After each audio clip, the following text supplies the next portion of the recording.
जय हिंद दोस्तों। Top 50 study YouTube channel में मैं अमित शास्त्री आप सभी का स्वागत करता हूं। और दोस्तों निरंतर हम सभी लोग चर्चा कर रहे हैं आपकी मांग पर विशेष 150 प्रश्नों को लेकर के आ रहे हैं महाअभ्यास के रूप में। आप इसी तरह जुड़े रहें। आज के भी हम क्रम से सब्जेक्ट पर चर्चा करेंगे। पहले बाल विकास, इसके बाद हम चर्चा करेंगे पर्यावरण, इसके बाद चर्चा करेंगे हिंदी, इसके बाद संस्कृत और फिर मैथ। इस प्रकार से पांचों सब्जेक्ट की हमें चर्चा करनी है। लगातार जुड़े रहें। कमेंट में आपको भी इसका उत्तर बतलाते जाना है। तो चलिए शुरुआत करते हैं आज के इस वीडियो की। समय में हमें ज़्यादा आज पढ़ाई करनी है। शिक्षण का सत्तावादी स्तर है। कैसा है शिक्षण का सत्तावादी स्तर? शिक्षक केंद्रित है। कैसा है? शिक्षक केंद्रित। चारित्र्य का विकास होता है। चारित्र्य का विकास किससे होता है? आप लोग खुद जानते होंगे तो आपको बता देंगे। चारित्र्य का विकास इच्छा शक्ति के द्वारा होता है, बर्ताव एवं व्यवहार के द्वारा होता है, नैतिकता के द्वारा। तो इनमें से सभी सही हो जाएगा। ठीक है। एक और बात की पांचवा टेस्ट है, इसके पहले चार और ऐसे हम महत्वपूर्ण टेस्ट आप तक लेकर के आए जिसमें आप लोगों ने बहुत अच्छा रिस्पांस दिया है, तो मैं धन्यवाद करूंगा। इस वीडियो को भी लाइक करें और शेयर करें। और आपने वो वीडियो ना देखे हो तो प्ले लिस्ट में जाकर के आप बाल विकास प्लस पर्यावरण टेस्ट पर जाकर के देख सकते हैं और भी सिलेबस के अनुसार सारे सब्जेक्ट के वीडियो देख सकते हैं। निम्न में से कौन सा शिक्षण अधिगम का स्तर नहीं है? शिक्षण अधिगम का स्तर नहीं है वो आपको बतलाना है। तो विभेदीकरण का स्तर शिक्षण अधिगम का स्तर नहीं है। आगे, यदि एक विद्यार्थी कक्षा में भाग लेने में संकोच करता है तो आप क्या करेंगे? यदि वो कक्षा में भाग लेने में संकोच कर रहा है तो क्या करेंगे? तो इसका हो जाएगा कि उससे केवल तब प्रश्न पूछेंगे जब वह उनके उत्तर देने के लिए उत्साहित हो, तभी पूछेंगे। ठीक है, नहीं तो वो संकोच करेगा, देगा नहीं तो उसको एक हीन भावना आएगी। और देखें, शिक्षण का बर्ताव होना चाहिए, शिक्षक का बर्ताव होना चाहिए। शिक्षक का बर्ताव किस प्रकार का होना चाहिए बच्चों से या सबसे? तो वो होना चाहिए आदर्शवादी। यदि शिक्षक आदर्शवादी रहेगा तो बच्चों को शिक्षा दे पाएगा, संस्कार दे पाएगा। नहीं तो शिक्षक ही आदर्शवादी नहीं होगा तो कैसे देगा? इसलिए बालिका शिक्षा को महत्वता देना उचित है। क्यों है? क्या कारण है कि बालिका शिक्षा को महत्व दिया जाता है? देखें, किसी सामाजिक परिवर्तन के नेतृत्व में केवल बालिकाएं समर्थ हैं। ठीक है, सामाजिक परिवर्तन जो होता है उसके नेतृत्व में बालिकाएं समर्थ होती हैं, इसलिए उनको क्या करना चाहिए? अपन को महत्वता देनी चाहिए। समन्वित शिक्षा की सफलता निर्भर करती है। किस चीज पर समन्वित शिक्षा की सफलता निर्भर करती है? पाठ्य पुस्तकों की उत्कृष्टता पर। किस पर निर्भर करती है? पाठ्य पुस्तकों की निर्भरता पर वह निर्भर करती है। चलिए आगे देखें। बहुत ऐसे बहुत ऐसे वीडियो हैं। आप उनको पूरे क्वेश्चन को पढ़ने के बाद जब आपको लगेगा ना कि ये क्वेश्चन तो हमें बार बार पढ़ने चाहिए, ऐसे हैं, देखिएगा। अधिगम से संबंधित किसी विद्यार्थी की समस्याओं को सबसे अच्छा उपचार है। क्या है? निदानात्मक शिक्षण है सबसे अच्छा उपचार समस्याओं का। एक शिक्षक विद्यार्थियों को अनुप्रेरित कर सकता है। कैसे कर सकता है? तो आपको बता दें, पुरस्कार देकर। कोई अच्छा काम कर रहा है उसको पुरस्कार दें, अनुप्रेरित होगा।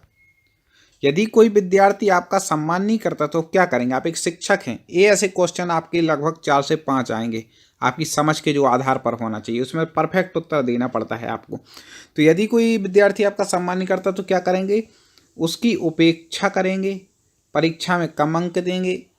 क्या करेंगे आप खुद बताइए। आप मतलब एक स्थान पर हैं और विद्यार्थी आपकी बात को नहीं मान रहा है तो आप क्या कर सकते हैं? उसके साथ कैसा व्यवहार करेंगे? तो उसके अभिभावकों से बात करेंगे, उसे डांटेंगे। क्या करेंगे? तो आपको बता दें, यदि वो आपका सम्मान नहीं कर रहा है तो उसकी उपेक्षा कर देंगे। उपेक्षा मतलब उससे ज़्यादा वो नहीं रखेंगे कि उसके प्रति ज़्यादा भाव नहीं रखेंगे, ना मन में कोई विकल्प नहीं लाए। परीक्षा में कोई कम अंक देने की ज़रूरत नहीं है, वो तो सबके साथ होगा। उसके अभिभावकों से बात करने से कोई वो नहीं, और गलत संदेश जाएगा। उसे डांटना भी नहीं, उपेक्षा कर दो, उसको अलग, उसको निगलेक्ट टाइप का कर दो। चलो ठीक है, शैतान है, समझा दो या प्यार से। आगे देखें, मानवीय मूल्यों जो प्रकृति में सर्वत्रिक हैं, विकास का अर्थ है, उसका विकास का क्या अर्थ है मानवीय मूल्यों के? तो आपको बता दें, अभिव्यक्ति। क्या है? अभिव्यक्ति। चलिए अगला देखते हैं। अपने विद्यार्थियों को समझाने के लिए एक शिक्षक को अच्छी जानकारी होनी चाहिए। यदि विद्यार्थियों को समझाना है तो एक शिक्षक को किस चीज़ की अच्छी जानकारी होनी चाहिए? तो आपको बता दें, बाल मनोविज्ञान की, बच्चों को समझाने की प्रवृत्ति की, विषय वस्तु के प्रति विद्यार्थियों के मत की। तो इनमें से सभी इसका उत्तर बिल्कुल ठीक हो जाएगा।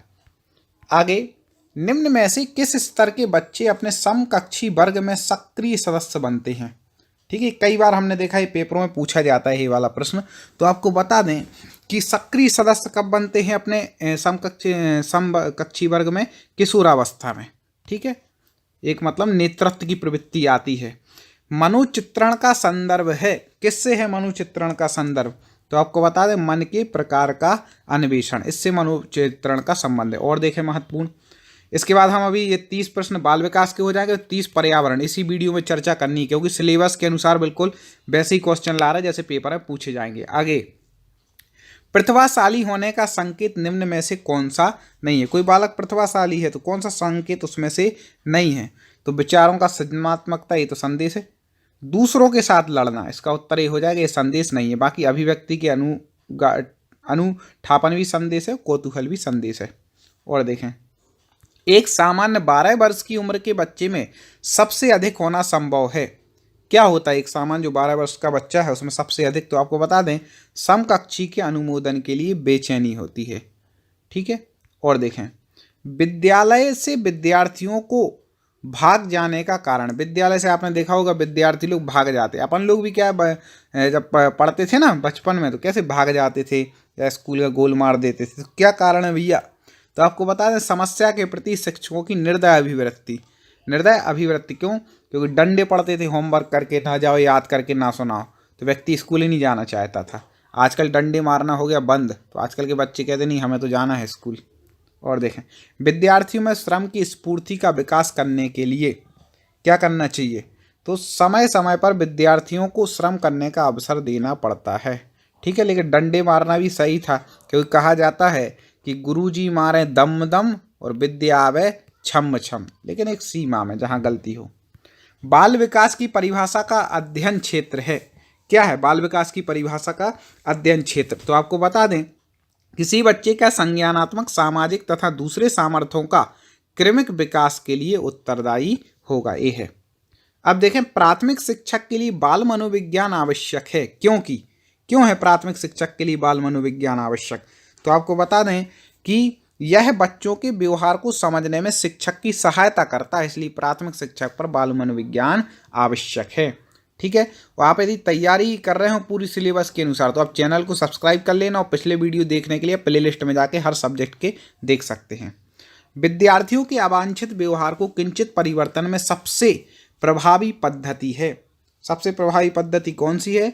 तो अवांछित व्यवहार के कारणों को ढूंढना, उपचार का प्रबंधन करना, ये सबसे अवांछित पद्धति। और देखें, आपको शिक्षक दिवस पर कुछ विद्यार्थियों ने एक बधाई पत्र भेजा, आप क्या करेंगे? कुछ विद्यार्थी हैं आपके, उन्होंने शिक्षक दिवस था तो बधाई पत्र दिया, क्या कुछ नहीं करेंगे? या फिर और भी ऑप्शन है, देखिएगा। उन्हें धन्यवाद देंगे, उन्हें पैसा की बर्बादी नहीं करने बोलेंगे, उन्हें बदले में शुभकामनाएं देंगे। क्या करेंगे? आप कोई पत्र आया है तो आप उसको पहले क्या करते हैं? तो आप देंगे धन्यवाद, कि धन्यवाद करेंगे। ठीक है ना, अपन को परफेक्ट उत्तर बाकी भी ठीक हो सकते, लेकिन ये सबसे ज़्यादा परफेक्ट बैठता है। जब एक विद्यार्थी असफल हो जाता है तो समझा जाता है कि क्या समझा जाता है? जब विद्यार्थी असफल होता है, यह वैयक्तिक असफलता है, पाठ पुस्तकों की नहीं है, ना शिक्षक की, ना पद्धति की, किसकी? उसकी व्यक्तिगत है, क्योंकि बाकी तो सफल हुए। किसी विद्यार्थी की सबसे महत्वपूर्ण विशेषता है। क्या होगी किसी विद्यार्थी की सबसे महत्वपूर्ण विशेषता? सबसे महत्वपूर्ण विशेषता होती है आज्ञाकारिता, की अपने शिक्षक की आज्ञा माने। और देखें, आप किसी कक्षा में पाठ पढ़ाते हैं और एक विद्यार्थी विषय से असंबद्ध एक प्रश्न पूछता है, आप क्या करेंगे? इसी टाइप के क्वेश्चन आना है, बिल्कुल देख लीजिएगा आप। तो अब आप ऐसी स्थिति में क्या करेंगे? क्योंकि वो अलग ही क्वेश्चन पूछ ले रहा है, तो आप क्या करेंगे? देखिएगा, आप करेंगे कक्षा के बाद प्रश्न का उत्तर देंगे। उससे बोल देंगे कि बेटा ये सिलेबस के बाहर है, कक्षा के बाद में आपको उत्तर जरूर देना है, उसको ना डांटना है ना कुछ, उससे ये बोला बाद में उत्तर मिलेगा। बुनियादी स्तर पर मातृभाषा में शिक्षा देना बेहतर है। क्यों है भाई शुरुआत में मातृभाषा में शिक्षण करना? तो आपको बता दें कि प्राकृतिक वातावरण में बच्चों को सीखने में सहायता मिलेगी, इसलिए भाई बुनियादी स्तर पर क्या करना चाहिए? मातृभाषा में शिक्षण देना चाहिए। और देखें, श्याम पट्ट पर लिखते समय सबसे महत्वपूर्ण क्या है? आप श्याम पट्ट पर लिख करके बच्चों को पढ़ा रहे हैं तो सबसे महत्वपूर्ण क्या? अच्छी लिखावट, जिससे बच्चों को समझ में आए कि भाई आप लिख क्या रहे हैं। आपकी कक्षा में एक छात्र देर से आता है, आप क्या करेंगे? एक ऐसी टाइप के क्वेश्चन, वेरी IMP है, देखिएगा। अब कोई देर ऐसे आए तो आप क्या करेंगे, कारण जानने की चेष्टा करेंगे, भाई क्यों आए, कोई इसकी मजबूरी हो सकती, कुछ हो सकती है, ठीक है, ये करेंगे, ना कि उसको दंड देंगे। विद्यालय में विद्यार्थियों को कैसे अभिप्रेत करना उचित है, विद्यार्थियों को अभिप्रेत करना विद्यालय कैसे करेंगे, गहन अध्ययन द्वारा करेंगे। शिक्षा का उद्देश्य होना चाहिए, किस प्रकार का उद्देश्य होना चाहिए शिक्षा का, ठीक है, 30 प्रश्न होने वाले हैं, इसके बाद हम पर्यावरण के 30 प्रश्न पढ़ेंगे, वो भी वैसे ही महत्वपूर्ण होंगे, पूरा देखिएगा। तो इसका उत्तर हो जाएगा व्यवहारिक जीवन के लिए विद्यार्थियों को तैयार करना, यही क्या है, शिक्षा का उद्देश्य है। चलिए, आपको ये क्वेश्चन समझ में आए होंगे, लाइक कर लीजिए। और अब हम आ जाते हैं सीधे किस पर, पर्यावरण पर। तो पर्यावरण के 30 प्रश्न होंगे। देखिए, भारत में निम्नलिखित में से किस केंद्र शासित प्रदेश में महिलाओं की संख्या अधिक है, महिलाओं की संख्या कौन से केंद्र शासित प्रदेश में, तो आपको बता दें पुदुचेरी, जिसको पांडुचेरी भी कहते हैं। भारत में मिलियन प्लस आबादी वाले कितने शहर, जनगणना 2001 में कितने शहर थे जिसमें मिलियन से ज़्यादा आबादी थी, मतलब 10 लाख से ज़्यादा आबादी थी, तो आपको बता दें वह थे उपर्युक्त में से कोई नहीं, ठीक है, इतने इनमें से कोई नहीं है, और संख्या अलग थी। कौन सा शहर राजस्थान का मानचेस्टर कहा जाता है, कई बार पूछा गया है, राजस्थान का मैनचेस्टर, मानचेस्टर किसको कहा जाता है, भीलवाड़ा को। कौन सा राज्य उत्तर पूर्वी राज्यों की 7 बहनों का भाग नहीं है, उत्तर पूर्वी राज्यों की 7 बहनें जिनको कहा जाए उसका भाग कौन सा राज्य नहीं, पश्चिम बंगाल नहीं है। अंतर्राष्ट्रीय साक्षरता दिवस निम्न में से किस दिन मनाए, दिवस भी पूछते हैं, 1 या 2 रट लीजिएगा, ठीक है। तो अंतर्राष्ट्रीय साक्षरता दिवस कब मनाया जाता है, तो आपको बता दें कि 8 सितंबर को मनाया जाता है। और देखें पर्यावरण के बहुत महत्वपूर्ण प्रश्न। भारत की जनसंख्या में सर्वाधिक औसत वार्षिक घातीय वृद्धि कब दर्ज की गई थी, तो आपको बता दें सबसे ज़्यादा वृद्धि दर्ज की गई थी 1961 से 71 के दशक में। भारत की राष्ट्रीय जनसंख्या नीति 2000 के अनुसार निम्नलिखित में से किस एक वर्ष तक जनसंख्या स्थिरता प्राप्त करने का सहारा हमारा दीर्घावधि लक्ष्य है, कब तक है यह लक्ष्य, तो यह लक्ष्य है 2045 तक। निम्नलिखित कथनों पर विचार कीजिए, ऐसे विचार करने वाले आते हैं, देखो कथन देखें। भारत की जनसंख्या घनत्व में 1951 की जनगणना था, तो 2000 की जनगणना के बीच 3 गुना से अधिक वृद्धि हुई। भारत की जनसंख्या की वार्षिक वृद्धि दर 1951 की जनगणना तथा 2001 की जनगणना से दुगनी हुई है। क्या हो जाएगा इसमें, एक कथन सही है, 2 हैं, या फिर दोनों हैं, या फिर कोई नहीं है। 4 ऑप्शन आपके पास दिए गए हैं, 4 में से आपको इस प्रश्न का एक उत्तर बतलाना है। तो आपको क्या लग रहा है कौन से क्वेश्चन सही है, तो आपको बता दें ना तो 1 ही और ना 2 ही, कोई भी इसमें से सही नहीं है, ठीक है, इससे और ज़्यादा हुई है। और देखें, परिसीमन आयोग ने सिफारिश की है कि अगली जनगणना पंचायत बार होनी चाहिए, अगली जनगणना कब नियत है, तो अगली जनगणना कब नियत है, तो वह है 2021 में होगी अब अगली जनगणना, ठीक है। विश्व की जनसंख्या समस्या का सबसे प्रमुख कारण है, क्या है विश्व की जनसंख्या का सबसे प्रमुख कारण आपको बतलाना है, तो तीव्र एवं अभाव वृद्धि। विश्व में सर्वाधिक ग्रामीण अधिवास किस महाद्वीप में है, सबसे ज़्यादा ग्रामीण अधिवास बताना है कौन से महाद्वीप में, तो आपको बता दें कि एशिया महाद्वीप में सबसे ज़्यादा है। मानव संसाधनों का विकास आवश्यक है, क्योंकि क्यों है, लोग अच्छे काम के लिए प्रवचन कर सकेंगे, ठीक है, मतलब प्रबंधन कर सकेंगे। जनसंख्या भूगोल, भूगोल विषय की एक नवोदित शाखा है, जिसे एक क्रमबद्ध शाखा के रूप में विकसित करने का श्रेय जाता है, किनको जाता है इनमें से, तो आपको बता दें जीटी टिवार्ट था को, ठीक है। पृथ्वी तल पर बसे लोगों की प्रादेशिक भिन्नता संबंधी ज्ञान में ही जनसंख्या भूगोल में तत्व निहित है। यह किसका कथन है, कथन से संबंधित एक क्वेश्चन आता ही है, तो आपको बता दें जीटी टिवार्था का ही कथन है। किसी क्षेत्र की कुल जनसंख्या को उसके क्षेत्रफल से विभाजित करते प्रति वर्ग किलोमीटर जनसंख्या प्राप्त करते हैं, यह क्या है, तो आपको बता दें कि यह क्या है, आंकिक घनत्व है। जनसंख्या का कारिक घनत्व किस प्रकार ज्ञात किया जाता है, जनसंख्या का कारिक घनत्व किस प्रकार ज्ञात करेंगे, तो आपको बता दें कुल जनसंख्या बटे कृषि भूमि का क्षेत्रफल, जनसंख्या संबंधित एक क्वेश्चन आने ही इसलिए क्वेश्चन लाए गए हैं। समान जनसंख्या घनत्व दर्शाने वाले स्थानों को मिलाने वाली रेखाएं क्या कहलाती हैं?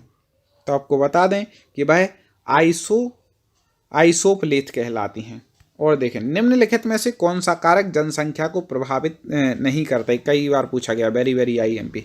जनसंख्या को प्रभावित नहीं करने वाला कारक कौन कौन सा है? तो आपको बता दें मानव अधिवास, बाकी मिट्टी करती है, जलवायु करती है और धरातलीय बनावट भी करती है। और देखें, अमेरिका तथा पश्चिम यूरोप में जनसंख्या की तीव्र वृद्धि होने का कारण है, क्यों है वहाँ पर ये तीव्र वृद्धि क्यों हो रही? तो तकनीकी विकार। क्या है वहाँ पर तीव्र वृद्धि होने के कारण? तकनीकी विकार। चलिए और देखते हैं।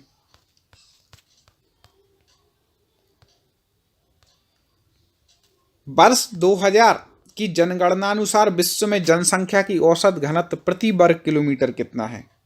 तो आपको बता दें 41। ठीक है, 41 लोग 1 वर्ग किलोमीटर। निम्नलिखित में से कौन सा प्रदेश सबसे कम घनत्व का है? Very very IMP.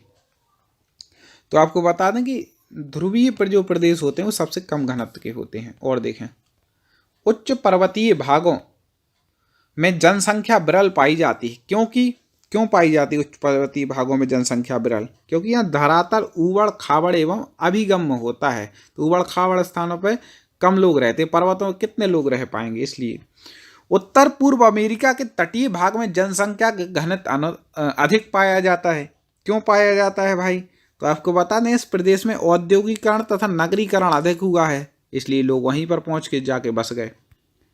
कनाडा के उत्तरी भाग में जनसंख्या विरल है, क्यों है भैया? कनाडा के उत्तरी भाग में ऐसा क्या है कि बहुत कम जनसंख्या है? तो आपको बता दें अत्यधिक ठंडा प्रदेश है। लैप्स लोग किस प्रदेश के निवासी हैं? लैप्स लोग किस प्रदेश के निवासी हैं? तो आपको बता दें वह यूरेशिया के उत्तरी भाग के हैं। आर्थिक दृष्टिकोण से पिछड़े देश में जनसंख्या की वृद्धि धीमी गति से होती है, क्यों होती है कि आर्थिक रूप से जो लोग पिछड़े हैं उनकी? तो आपको बता दें जन्म दर और मृत्यु दर दोनों अधिक होती है, इसलिए होती है। यूरोप के उत्तरी पश्चिमी भाग में जनसंख्या अधिक पाई जाती है। जनसंख्या की सघनता के निम्न मुख्य कारणों में से कौन सा संबंधित नहीं है? 87 का आपको उत्तर बतलाना है। तो आपको बता दें कृषि योग्य भूमि, उपजाऊ मिट्टी की सुलभता, ये नहीं है। विश्व के अनेक प्रदेश ऐसे हैं जहां जनसंख्या का घनत्व 25 व्यक्ति प्रति वर्ग किलोमीटर से भी कम है, इसे अति अल्प जनसंख्या के क्षेत्र कहा जाता है। निम्न में से कौन सा क्षेत्र इसमें नहीं आता है? तो आपको बताना है ए, बी, सी या फिर डी। तो हम बता दें आपको कि यहाँ पर एक ऑप्शन दिया है, 3 ऑप्शन और लेकर के आते हैं, तो इसमें से कौन कौन से नहीं आते हैं? तो आपको बता दें मोरक्को, अल्जीरिया और ट्यूनीशिया। और देखिएगा, और सिलेबस के अनुसार आप पूरी तैयारी यदि करनी चाहते हैं तो चैनल की प्लेलिस्ट में जाकर वीडियो देख सकते हैं। विश्व जनसंख्या की निम्न समस्याओं में कौन से संबंधित नहीं है? विश्व जनसंख्या की समस्या है, उसमें से कौन सा संबंधित नहीं है? तो ये भी ये दिए हैं, ये तो है नहीं, ये है डी वाला इसका उत्तर। खाद्यान्नों के उत्पादन में वृद्धि और शिक्षा का प्रसार। अंतिम प्रश्न है, एक बार लाइक जरूर कर देना आप वीडियो को। विश्व जनसंख्या समस्या के समाधान के लिए निम्न में से कौन सा संबंधित है? ठीक है, तो कौन संबंधित है? तो सीमित भूखंड एवं असमान वितरण। इस प्रकार दोस्तों आगे हम चर्चा करें उससे पहले बता दें आपने चैनल को तो सब्सक्राइब कर ही लिया होगा, क्योंकि आगे के पार्ट तभी तक आप तक मिलेंगे जब आप सब्सक्राइब करके जुड़ जाएंगे, वीडियो को लाइक कर देंगे। आगे हम हिंदी के प्रश्नों पर चर्चा करेंगे, इसके बाद संस्कृत के प्रश्नों को भी लेंगे। इस प्रकार से पूरे प्रश्न सिलेबस के अनुसार रहेंगे। तो चलिए शुरुआत करते हैं। पहला है प्रश्न, 9 बजने को 10 मिनट हैं, इस वाक्य का शुद्ध रूप क्या होगा? कमेंट में आपको भी उत्तर बताते जाना है। देखते हैं कितने भाई बंधु, कितनी तैयारी आपकी है, किस प्रकार की आपकी पढ़ाई है। तो 9 बजने को 10 मिनट हैं, तो इसमें आपको बता दें इसका सही उत्तर हो जाएगा 2 नंबर। 9 बजने में 10 मिनट हैं, 9 बजने को नहीं होता, 9 बजने में। ठीक है, इस प्रकार से यहाँ पर हो जाएगा। अगला देखें, कपिस और कपीस का अर्थ है। ठीक है, तो एक तो आपको पता ही होगा कि कपीस मतलब तो होता है बंदर, तो पहले देख लो बंदर किस में है? 2 में है। ठीक है, अब कपिस थोड़ा शब्द लोगों को लग रहा होगा, तो कपिस मतलब गर्मी तो होता नहीं, हाँ कपिस मतलब मटमेला होता है, इसलिए इसका उत्तर ठीक क्या हो जाएगा? 4 नंबर इसका उत्तर ठीक हो जाएगा। इस प्रकार से हमें लगाना पड़ता है। ठीक है, आप हमारे ऐसे वीडियो को देखते जाए, आपका इतना अभ्यास हो जाएगा कि आप कहीं भी हिंदी व्याकरण में गलती कर करके नहीं आएंगे। और आपको पूरी तैयारी व्यवस्थित सिलेबस के अनुसार करनी है तो आपको यूट्यूब पर सर्च करें टॉप 50 स्टडी, हमारे इस चैनल को आप सर्च करेंगे, इस चैनल को सब्सक्राइब कर लें तो फिर आपके लिए पूरा क्रम से अध्ययन मिलता जाएगा। अगला देखें, पेड़ों पर मैना बैठी है। पेड़ों पर मैना बैठी है, इस वाक्य का शुद्ध रूप होगा। अब पेड़ों पर मैना बैठी है तो जम नहीं रहा है कि पेड़ बहुत सारे बोल रहे, मैना एक है, इसलिए क्या होना चाहिए, पेड़ पर मैना बैठी है। ठीक है, तो 1 नंबर इसका उत्तर सही हो जाएगा। हमारे उत्तर बताने से पहले आपको कमेंट करना है, इसलिए कमेंट खोल लें बिल्कुल और तैयार। अगला है, छंद का नाम बताइए। कौन सा छंद बताना है, तो है कोउ पापे हैं पंच तत्व प्राप्त सुनी जम गन धावत। अब यदि छंद का पता लगाना है तो ये कैसा है, मात्रिक छंद है, तो इसमें मात्राएं हमें गिननी पड़ेंगी, टोटल कितनी है। ठीक है, 2 मात्राओं का ऐसा चिन्ह रहता है, 1 का ऐसा। तो अपन देखते हैं, कोउ में का में ओ की मात्रा 2 है। बिल्कुल इसको ध्यान से सुनना, मैं जो बता रहा हूँ मात्राएं कैसे गिननी है आपको आज पता चल जाएगा, तो आप आसानी सीख जाएंगे। कोउ का में ओ की मात्रा है तो इसको 2 मात्रा गिनेंगे, 2 हो गई। ऊ में 1, 3, बड़ा पा है इसलिए 2 मात्राएं 5। पी में छोटी की मात्रा इसलिए 1 ही गिना जाएगा। फिर हा में भी 1। पंच में चंद्र बिंदी लगी है तो आपको बता दें कि जहां पर चंद्र बिंदी होती है उसको 1 ही गिनते हैं, अलग से मात्रा नहीं गिनते, तो पा का 1 गिनेंगे। चा के और आधा ता है तो चूंकि बाद में है तो चा को ही डबल गिनते हैं। किसी भी शब्द के बाद में जैसे त्वा वा में आधा ता लगा है तो उसको इसके साथ डबल नहीं गिनेंगे, चा के साथ डबल गिनेंगे, तो चा का अपन क्या हो जाएगा, डबल। ठीक है, और वा का क्या हो जाएगा, 1। तो यहाँ पर कितनी होंगी, 2 और 1 3 और 2 5 और 1 6 7 8 और 2 10 और 1 11 मात्राएं इस तरफ हो गई। ठीक है, अब दूसरे तरफ का गिनते हैं, 2 प्रा की 2, ठीक है, और ता की 1 3 और सा में छोटी छोटे ऊ की मात्रा इसलिए 1 ही गिनेंगे, और नी में भी छोटी की इसलिए 1 ही गिनेंगे, तो यहाँ पर कितनी हो गई, 5। और जग जम गन 4 हैं सीधा, मतलब ठीक है, 1 1 1 1 तो 4 5 4 9। धा बड़ा है तो उसकी गिनेंगे 2। ठीक है, तो कितनी हो गई, 11। और वा और ताकी 1 1 2 13, तो इस तरफ है 11 और फिर अगले में है 13। तो इस प्रकार से जहां पर होता है वहां पर देखो, आपको उल्लाला तो होता नहीं, गीत का भी नहीं, हरि गीत का, तो रोला छंद होता है, क्योंकि दोहा का उल्टा है। दोहा में 13 11 होती हैं और रोला में 11 13 होती हैं। तो इस प्रकार से ये उत्तर ठीक हो जाएगा। दोस्तों हमें उम्मीद है आपको पसंद आ रहा होगा। ऐसे बहुत सारे वीडियो हमारे चैनल पर डले हैं, आपको तो टॉप 50 स्टडी यूट्यूब पर सर्च करके उसको सब्सक्राइब कर लेना है, प्लेलिस्ट में जा करके सारे वीडियो आपको देख लेना है। चलिए आगे बढ़ते हैं, लाइक जरूर कर देना। देश निकाला का सामासिक विग्रह होगा। देश निकाला मतलब देश से निकाला, 4 नंबर इसका उत्तर ठीक हो जाएगा। कहाँ से निकालते हैं, देश से, इस प्रकार से होता है। अब देखें, संक्षिप्तीकरण करते समय संक्षिप्तता एवं खाली स्थान को बनाए रखना जरूरी है। किसी भी चीज का संक्षिप्तीकरण कर रहे, छोटा कर रहे, तो संक्षिप्तता के साथ क्या, प्रवाहात्मकता भी जरूरी है, नहीं तो उसका प्रभाव खत्म हो जाएगा ना, तो फिर पढ़ने में आनंद नहीं आएगा। इसलिए 1 नंबर इसका उत्तर ठीक हो जाएगा। अगला देखें, कमेंट में आपको उत्तर बतलाना है। आप सोच रहे होंगे सर हम कम समय दे रहे उत्तर बताने के लिए, देखिए हमें आपका समय बचाना है और साथ में आपसे कमेंट में उत्तर भी चाहिए, तो आप थोड़ा स्पीड बढ़ाएं, कमेंट में उत्तर दें मेरे बताने से पहले। राष्ट्रभाषा किसका प्रतिनिधित्व करती है, राष्ट्रभाषा है चूंकि, तो किसका प्रतिनिधित्व करेगी, राष्ट्र का। तो राष्ट्रभाषा संपूर्ण राष्ट्र का प्रतिनिधित्व करती है। ठीक है, संपूर्ण राष्ट्र का, 3 नंबर उत्तर ठीक हो जाएगा। अगला देखें, रिक्ति को अंग्रेजी में क्या कहते हैं। आप किसी एग्जाम की तैयारी कर रहे हैं तो रिक्त पद निकलते ना, वही रिक्ति, तो रिक्ति को क्या कहते हैं, वैकेंसी। ये है, कितनी वैकेंसी निकली आप हमेशा कहते। उत्तर बिल्कुल आपको पता होता है कई बार, लेकिन आप फिर भी पेपर में गलत करके आ जाते हैं। इसलिए हम प्रैक्टिस सेट लगवा रहे, हिंदी कर रहे कि आप वो गलती ना करें कि आपको बनते हुए भी आप गलत करके आए, वो गलती से हमें बचाना है, बाकी तो याद करानी है। सारी पृथ्वी के राजा को कहते हैं, जो सारी पृथ्वी का राजा होता है उसको क्या कहते हैं, देखो चक्रवात तो कहते नहीं, आप जानते, चौधरी भी नहीं कहते, तो चक्रवर्ती जो समस्त पृथ्वी का राजा होता है, सबसे श्रेष्ठ राजा। ठीक है, अगला देखें, सर्प का पर्यायवाची बताओ। सर्प मतलब सांप, तो इसका पर्यायवाची पहली नंबर पे दिया है भुजंग। ठीक है, भुजंग सर्प का।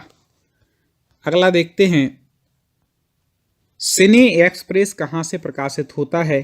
तो सिने एक्सप्रेस आपको बता दें कि इंदौर से प्रकाशित होता है। ठीक है, आईना को खड़ी बोली में क्या कहते हैं? ठीक है, तो शीशा या दर्पण कहते हैं आईना को। आप लोग भी बोलते ही हैं शीशा या दर्पण।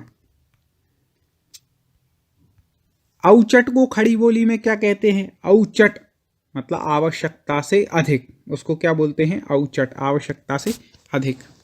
बिल्कुल रट लीजिए आप इन प्रश्नों को। वृत्ति और मजदूरी को अंग्रेजी में क्या कहते हैं? वृत्ति और मजदूरी, एक नंबर सही हो जाएगा, वेज। ठीक है, ये सही है। हाँ, आगे देखते हैं, वह देर में सोकर उठता है। चलिए बताइए क्या होगा इसका शुद्ध रूप। वह देर में, आप ही किसी से बोलते हो तो आप क्या बोलते हैं? आप देर से सोकर, देर से, या वह देर से सोकर उठता है, ये होना चाहिए। तो वह देर से सोकर उठता है, 3 नंबर ठीक हो जाएगा।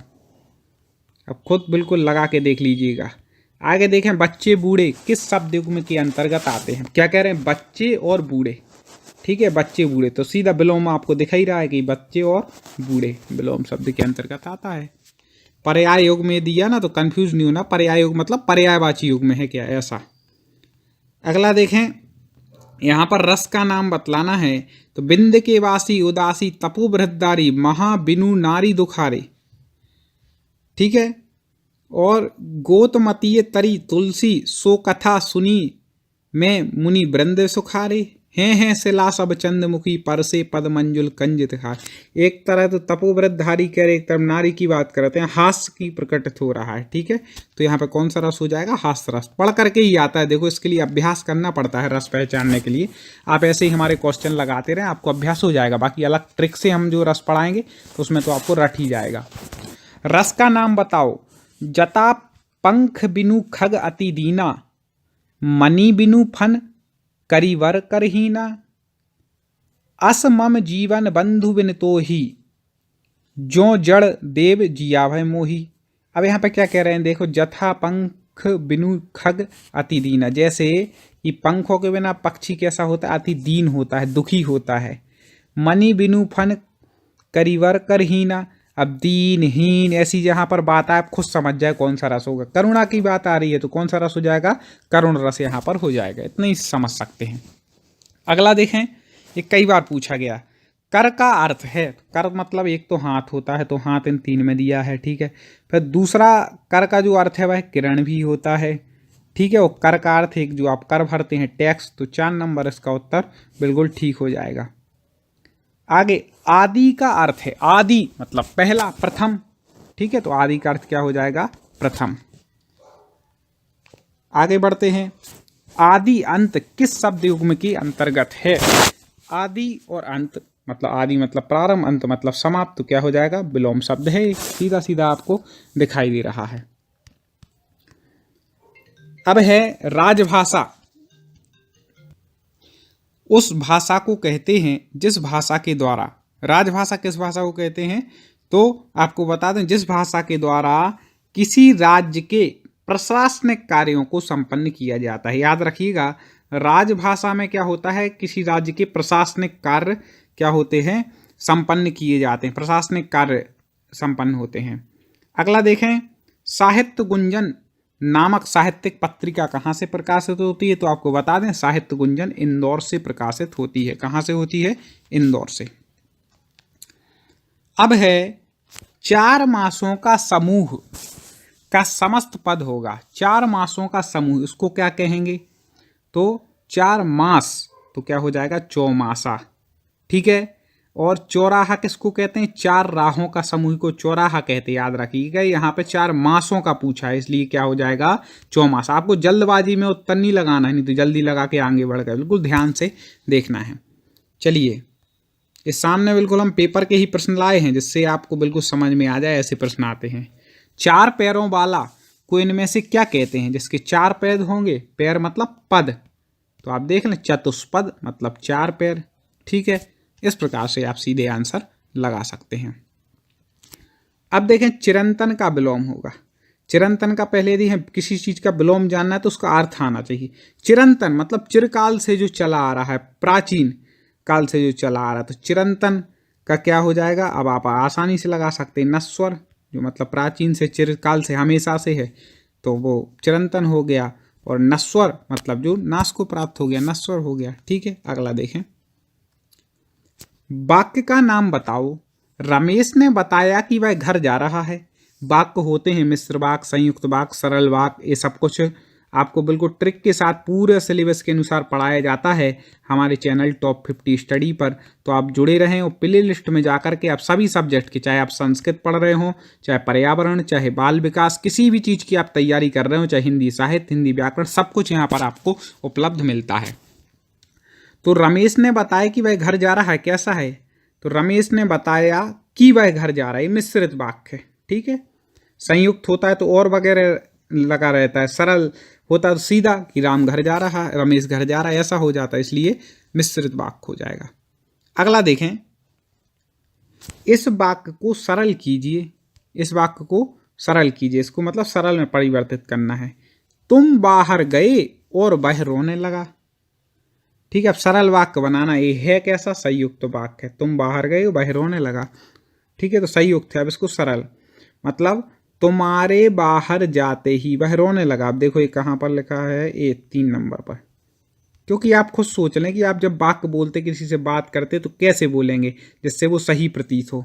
ठीक है, तुम्हारे बाहर जाते ही वह रोने लगा।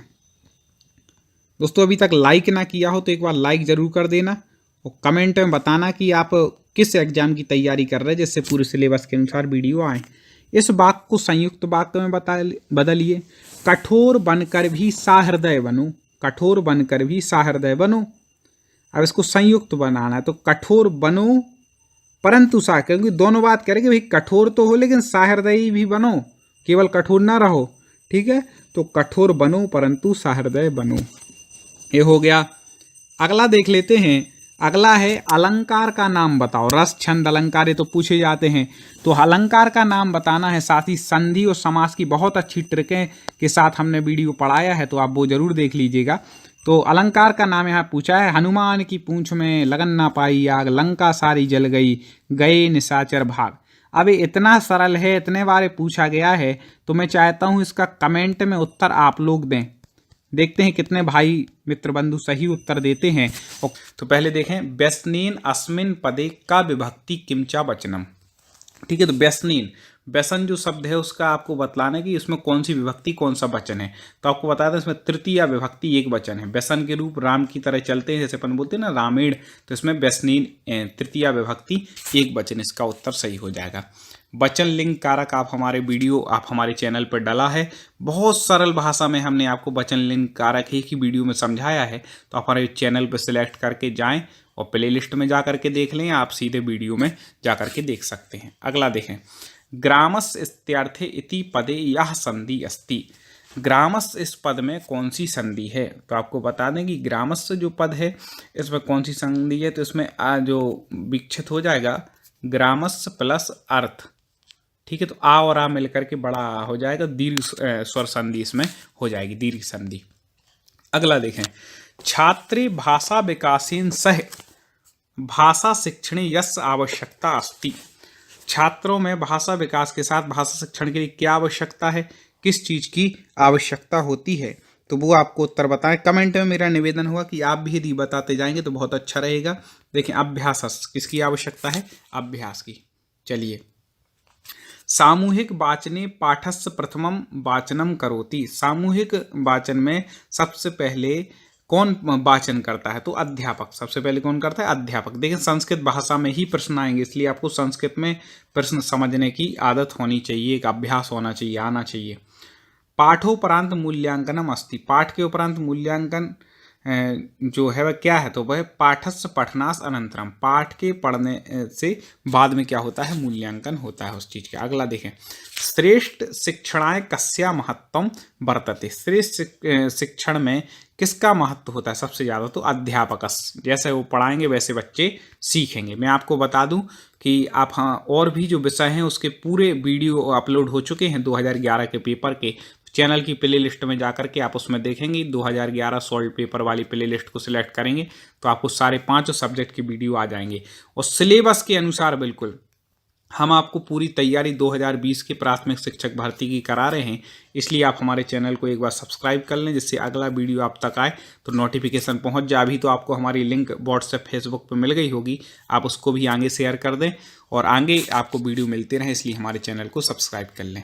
अगला देखें, कठिन शब्दानाम उच्चारणाभ्यासा कदा भवति। कठिन शब्दों का उच्चारण कब होता है? तो कब? आदर्श वचनास पश्चात। आदर्श वाचनस्य पश्चात आदर्श वाचन होता है, उसके बाद फिर क्या होता है? कठिन शब्दों का उच्चारण का अभ्यास किया जाता है। क्यों किया जाता है? क्योंकि जिससे आपको कठिन शब्द बार बार बोलेंगे, अभ्यास करेंगे तो वो फिर आसान लगने लगे। भाषाया संबंधा एन स भवति। ठीक है, इस प्रकार के प्रश्न पूछे जाते हैं, इस बार भी कुछ ऐसे ही प्रश्न आएंगे, इसलिए आप वीडियो को पूरा देखें। अभी गद्य पद्य बिल्कुल आपको सॉल्व करना सीखना ही है, 15 नंबर की बात है, वीडियो को पूरा ही देखना आप इसको। ठीक है, अगला देखें, भाषाया संबंधा एन स भवति। भाषा का संबंध किससे है? मानवस हृदयेन स, बिल्कुल सही। मानवस वाग यंत्रेण से, मतलब वचन यंत्र, बिल्कुल सही। तो द्वाभ्याम से इसका उत्तर सही हो जाएगा, मतलब इन दोनों के साथ। ठीक है, संस्कृत में ऐसे लिखा जाता है इन दोनों के लिए द्वाभ्याम से। अगला देखें, व्याकरण शिक्षाम सरलीकरणा या उपाय अस्ति। व्याकरण शिक्षण के सरलीकरण के लिए क्या उपाय है? तो वह है प्रतिदिनम व्याकरणस्य पाठनम। प्रतिदिन व्याकरण का पढ़ाना, ये क्या है? व्याकरण शिक्षण के लिए सरलीकरण का उपाय है। आपको समझ में आ रहे होंगे, संस्कृत में ही वहाँ पर प्रश्न आएंगे, याद रखिएगा, हिंदी में नहीं आएंगे। वीडियो अच्छा लग रहा हो तो एक बार मेरा निवेदन, आप लाइक जरूर कर दें। श्रुत लेखस का उपयोगिता वर्तते। श्रुत लेख की उपयोगिता क्या है? जो सुन करके जो लिखा जाता है ना, उसको बोलते हैं श्रुत लेख। पहले सुनना फिर लिखना। तो वर्तनीगताया अशुद्धि निवारण, वर्तनीगत जो अशुद्धियां होती, मात्रा की जो अशुद्धि होती है, उनके निवारण के लिए श्रुत लेखन होता है। चलिए अगला देखें, मौन वाचनस अभ्यासा भवितव्या। मौन वाचन का अभ्यास होता है, कब होना चाहिए? तो ये नियमित रूपेण, मौन वाचन का अभ्यास नियमित रूप से होना चाहिए। आगे देख 85 नंबर, छात्राणाम उच्चारणम दोषम दूरीकरणाय भाषा शिक्षिका भाषा विज्ञान कस्मिन विज्ञाने पारंगता भूयात्। छात्रों के उच्चारण दोष को दूर करने के लिए भाषा शिक्षक जो है भाषा विज्ञान के किस विज्ञान में उसको पारंगत होना चाहिए? तो उसको होना चाहिए ध्वनि विज्ञान है। ठीक है, क्योंकि जो उच्चारण वगैरह का है ध्वनि विज्ञान से इसका संबंध होता है। अगला देखें, संस्कृति मूल्यांकनम प्रयोजनम अस्ति। संस्कृत के मूल्यांकन का प्रयोजन क्या है? तो आपको प्रयोजन बतलाना है, तो वह है विषय ज्ञानस्य परीक्षण। संस्कृत के में मूल्यांकन क्यों किया जाता है? क्योंकि जो उसका विषय है, उसका कितना ज्ञान छात्र को हुआ है, इसलिए होता है। चलिए और देखते हैं, छात्र स्वहृदयस्य विचारान कया भाषया सरलतया प्रकटीकर्तुम समर्थ। मतलब छात्र अपने हृदय के विचारों को किस भाषा के माध्यम से प्रकटित आसानी से कर सकता है? तो वह मातृभाषा, मातृभाषा में। ठीक है, अगला देखें, छात्रः कस्मिन् कार्ये अधिकाम रुचिम दर्शयति। छात्रों की किस कार्य में अधिक रुचि दिखती है आपको? तो वह चित्रेषु राग भरणे, चित्रों में रंग भरने में, चित्रों में रंग भरने में छात्रों की रुचि ज्यादा रहती है, आप देखते होंगे। अगला देखें, प्राचीन काले गुरु स्वशिष्यान केन विधिना शिक्षति। इसमें वेरी IMP है, ये बिल्कुल याद ही कर लेना। किस विधि के द्वारा? व्याख्यान विधि की। संस्कृत की जो शिक्षण विधियां, एक वीडियो हमारा अपलोड हो चुका है और भी वीडियो हम आप तक पहुंचा रहे हैं।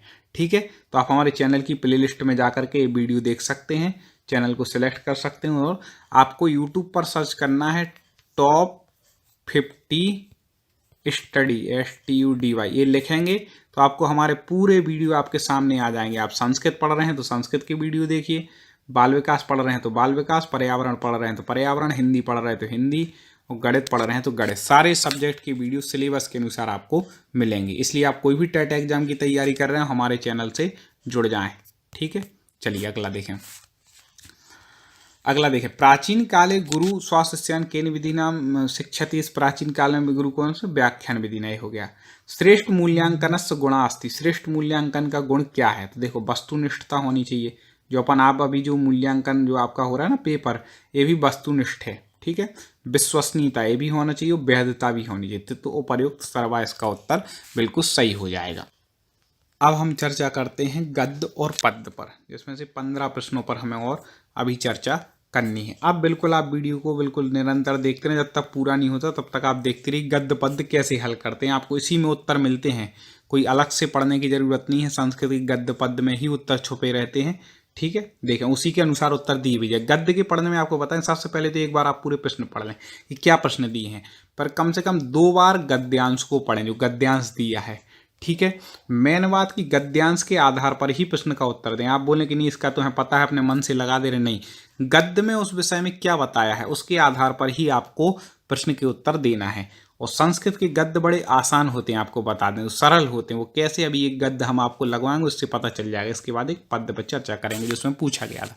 चलिए देखें, तो 61 से लेकर के 68 तक के प्रश्न आपको गद्य के आधार पर देने हैं।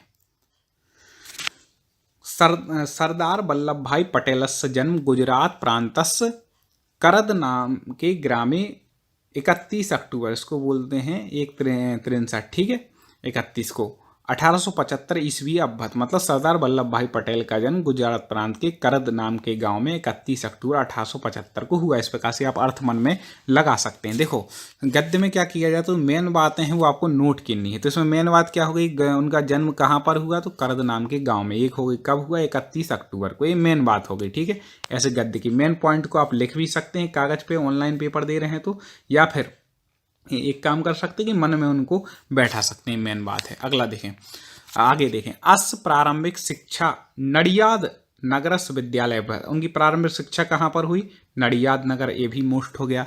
ऐसे आप लगा लेंगे तो प्रश्नों के उत्तर देने में आसानी होगी। और देखें, बाकील परीक्षाम उत्तरीय अयम विधि शास्त्र अध्ययन इंग्लैंड स्थित मिडिल टेम्पल नाम के विद्यालय प्रविष्टा। मतलब क्या हो गया कि जब उन्होंने वकील की शिक्षा पूर्ण कर ली, तब वो विधि शास्त्र के अध्ययन के लिए इंग्लैंड स्थित मिडिल टेम्पल नाम के विद्यालय में उन्होंने प्रवेश लिया। कहाँ गए, इंग्लैंड गए उसके बाद पढ़ने। अगला देखें, आगे देखें, 1913 ईस्वी अहमदाबाद वकालत कार्य प्रारंभ, 1913 ईस्वी में उन्होंने अहमदाबाद में वकालत का कार्य प्रारंभ किया। अनंतर 1924 ईस्वी अयम बारदौली ग्रामे, ठीक है, किस ग्राम में, बारदौली ग्राम में स्वराज्य आश्रम स्थापनम कृतवाम, मतलब 1924 में उन्होंने स्वराज्य की बारदौली गांव में स्थापना की। ठीक है, स्वराज्य आश्रम की। अगला देखें, कर विरोधी नाम आंदोलन कृषकाणाम सहयोगिन चक्रतम, कर विरोधी आंदोलन में उन्होंने कृषकों का मतलब किसानों का सहयोग किया। स्वकीय ही दृढ़ सिद्धांत ही अयम लोहे पुरुषा इति नामना विख्यात, ठीक है, अपने दृढ़ सिद्धांत की वजह से वो लोहे पुरुष के नाम से विख्यात हुई।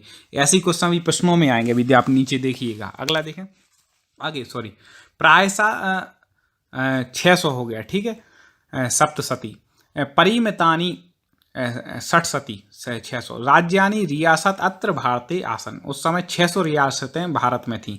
तेसाम विलय कार्य अस्य महाभागस्य महत योगदानम वर्त, उनके विलय कार्य में इनका महान योगदान था। ठीक है, इन्होंने पूरे भारत को एक कर दिया था। स्वतंत्रताया आंदोलने महात्मा गांधी ने सह शरीरेण मनसा च सहयोगी होगा, और स्वतंत्रता संग्राम महात्मा गांधी जी के साथ इनका शरीर से और मन से दोनों से इनका सहयोग रहा। ठीक है, पटेल अत्यंत दूरदर्शी स्पष्ट वक्ता चाहती, पटेल जी थे वह अत्यंत दूरदर्शी और स्पष्ट वक्ता थे। अतः भारत प्रथमा उप प्रधानमंत्री अभूत, भारत के प्रथम उप प्रधानमंत्री थे। अब देखें कैसे क्वेश्चन है, आप तो खुद बनेंगे। देखें, सरदार वल्लभ भाई पटेल जन्म कुत्र अभवत, अभी हमने बोला था ऐसे मोस्ट लगा लें, तो कौन सा, करद ग्राम है। देखिए इसी में है, आप देखो कैसे उत्तर निकालना है, हम अभी हाल बताते हैं। देखो यहाँ पे लिखा है सरदार वल्लभ भाई जन्म, आप जन्म उसमें लिखा, देखो जन्म देख लो, गुजरात प्रांत करद नाम के। अब उसमें देख लें आप इनमें से क्या ऑप्शन दिया है, तो ये दिया है तो आप इस पर टिक कर सकते हैं। इसी में उत्तर है, बिल्कुल बहुत आसान है। और ठीक है, अगला देखें, पटेलस प्रारंभिक शिक्षा, इसके बारे में हमने बताया था कि नडियाद ग्राम है, एवूसी में इसी के बाद पॉइंट लिखा था। वकालत कार्यम कदा प्रारंभम, उन्होंने वकालत कार्य कब प्रारंभ की। देखो अब इसी में आपको उत्तर मिलेगा, वकालत कार्य देखो इसमें लिखा है 1913 ईस्वी अहमदाबाद वकालत कार्य में, 1913 ईस्वी में अहमदाबाद में उन्होंने वकालत का कार्य प्रारंभ किया था। इस प्रकार से आप उसको देख करके उत्तर लगा सकते हैं। और आगे देखते हैं, इसके बाद एक पद भी पूरा करना है। अगला 1924 ईस्वी पटेला कस स्थापना कृतवा, 1924 ईस्वी में पटेल ने किसकी स्थापना की, तो अपन ने देखा था स्वराज आश्रमस। देखो अभी स्वानः सुरम करोति, स्वान शोर कर रहे हैं, चलिए अगला देखें। स्वकीय ही दृढ़ सिद्धांत ही पटेला केन नामना विख्यात। स्वकीय दृढ़ सिद्धांतों के कारण अपने दृढ़ पटेल किस नाम से प्रसिद्ध हुए थे? लौह पुरुष आए थे, लौह पुरुष के नाम से प्रसिद्ध हुए। अगला देखें। कर विरोधी आंदोलन कृषकाणाम, कृषकाणाम मतलब कृषक, ठीक है, सहयोगेन यह कृतवान। सहयोग कर विरोधी आंदोलन में किसको का सहयोग किसने किया? तो वल्लभ भाई पटेल। इन्हीं के आधार पर एक आधारित गद्यांश है। अगला देखें। रियासतानाम भारते विलय यस महत योगदानम अस्ति। ठीक है, तो रियासतों के भारत में विलय में सबसे ज्यादा किसका योगदान है? सरदार वल्लभ भाई पटेल। कितनी रियासतें? 600। इन्होंने उसको मिला दिया, एक भारत कर दिया, एक भारत श्रेष्ठ भारत।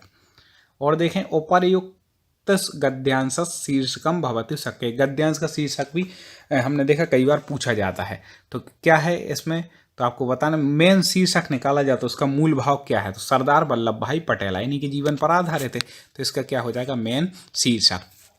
चलिए और प्रश्न हम देखते हैं किस प्रकार से पूछे गए। तो इस प्रकार से गद्यांश पे इसमें प्रश्न पूछे गए। ठीक है, ये पूरे प्रश्न किस पर आधारित थे? गद्यांश पे। आगे देखते हैं।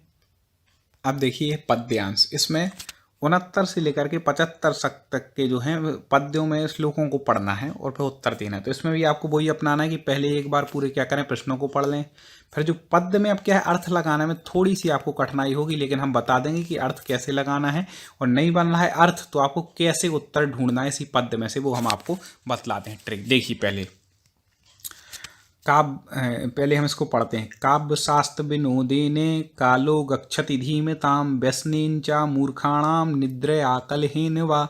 देखिए इसका अर्थ लगाते हैं, देखो क्या होगा। काव्य शास्त्रेन विनोदेने कालो गच्छति धीमता। धीमता जो बुद्धिमान है उनका कालो गच्छति, काल किस में जाता है? काव्य शास्त्र विनोदेने, काव्य शास्त्र के विनोद, मतलब काव्य शास्त्र को पढ़ने में उनकी बुद्धि लगती है, उनका समय व्यतीत होता है बुद्धिमानों का। व्यसनेन च मूर्खाणाम, मूर्खों का किस में होता है? व्यसनों में। ठीक है, शराब पीने, जुआ खेलने, सिगरेट, इनमें। निद्रया कलहेन वा, तो मूर्खों का समय किसमें जाता है? या तो व्यसन में जाएगा, या नींद में, या फिर कलह में, लड़ने झगड़ने में, बातचीत में। ठीक है, तो इनमें मूर्खों का। तो अपन लोग तो बुद्धिमान है भैया, अपन को किसमें? अपना एक काव्य शास्त्र, आप अपनी पढ़ाई में अपने समय को निकालें। हमें ना व्यसनों के आदी बनना है और ना नींद में समय निकालना है। जब तक पेपर नहीं निकल जाता है, 135 का आप लक्ष्य प्लस बना के चलें, कंपटीशन बहुत है, जब तक पेपर नहीं निकल जाता है आपको 6 घंटे से ज़्यादा की नींद नहीं लेनी, दम से मेहनत करनी है। आप चिंता नहीं करें, हमारे चैनल के माध्यम से आपको पूरी तैयारी सिलेबस के अनुसार कराई जाएगी। आप बस सब्सक्राइब कर लें, बेल आइकन को दबा लें, और अभी जो आप वीडियो नहीं देखें, छूट गए हैं, तो आप टॉप 50 स्टडी यूट्यूब पर सर्च करके हमारे चैनल में देख सकते हैं। अगला देखें, तो इसका आपको अर्थ समझ में आ गया। इस प्रकार से आपको लगाना भी बने तो भी हम बता देंगे, प्रश्न पर चर्चा करेंगे, वीडियो पूरा देखते रहें। लोभात क्रोधा प्रभवति, लोभात कामा प्रजायते, लोभात मोहाश्च नाशश्च, लोभा पापस्य कारणम। देखें इसमें किसकी बात है? लोभात क्रोधात प्रभवति, लोभ क्रोध को उत्पन्न करता है, लोभ कामा प्रजायते, लोभ काम को उत्पन्न करता है, लोभात मोहश्च नाश, जो ठीक है, लोभात क्या? मोह को उत्पन्न करता है, नाशस जो नाश करता है अपना, लोभा पापस्य कारण, लोभ पाप का कारण है। इस प्रकार से लोभ की यहाँ पर निंदा की गई है। ना कश्चित कश्चिन्मित्रम, ना कश्चित कश्चिदृषु व्यवहारेण मित्राणि जायन्ते रिपवस्थिता। ना कश्चित कश्चिन्मित्रम, ना कश्चित कश्चिद्रूपी व्यवहारेण मित्राणि जायन्ते रिपवस्थिता। मतलब कोई भी चित्र, कोई भी मतलब वस्तु हमारे लेनी है, व्यवहार में मित्राणि जायन्ते, मित्र ही सबसे श्रेष्ठ होता है। इस प्रकार से इसका अर्थ बन रहा है। त्यजेदेकम कुलस्यार्थे ग्रामस्यार्थे कुलम त्यजेत, ग्रामम जनपदयास्यार्थे स्वात्मार्थे पृथ्वी त्यजेत।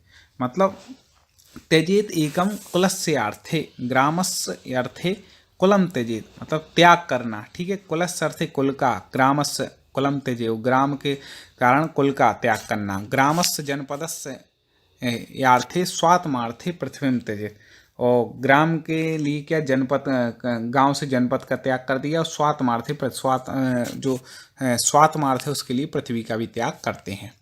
अब देखें अपन प्रश्न कैसे इसी में उत्तर मिलेंगे। देखें, धीमताम काला एन यक्षति, धीमता मतलब बुद्धिमान है, उसका काल किस में जाता है? तो ये अपन ने देख लिया था, काव्य शास्त्र विनोदेन। अब देखो आप इसको धीमताम काला, आप ये शब्द याद रख लो। अब इसमें आ जाओ सीधे श्लोक की तरफ। तो देखो इसमें लिखा है सीधा कि धीमताम काला गच्छति, किसमें, तो यहाँ लिखा था काव्यशास्त्र विनोदेन, और इस ऑप्शन में भी यही शब्द आ गया तो आप लिख सकते हैं। अगला देखें, मूर्खाणाम समय कथम गच्छति, इसमें नीचे लाइन में लिखा था कि मूर्ख का समय किसमें, निद्रा में जाता है, ठीक है। कलह में, तो निद्रा कलहिनी दोनों हो जाएगा, ठीक है। देखो ये इसमें लिखा है, इसी में बिल्कुल उत्तर लिखें आप, बिल्कुल आसानी से लगा सकते हैं। इसमें लिखिए ना, मूर्खाणाम निद्रया कलहिनी, बात तो दोनों में।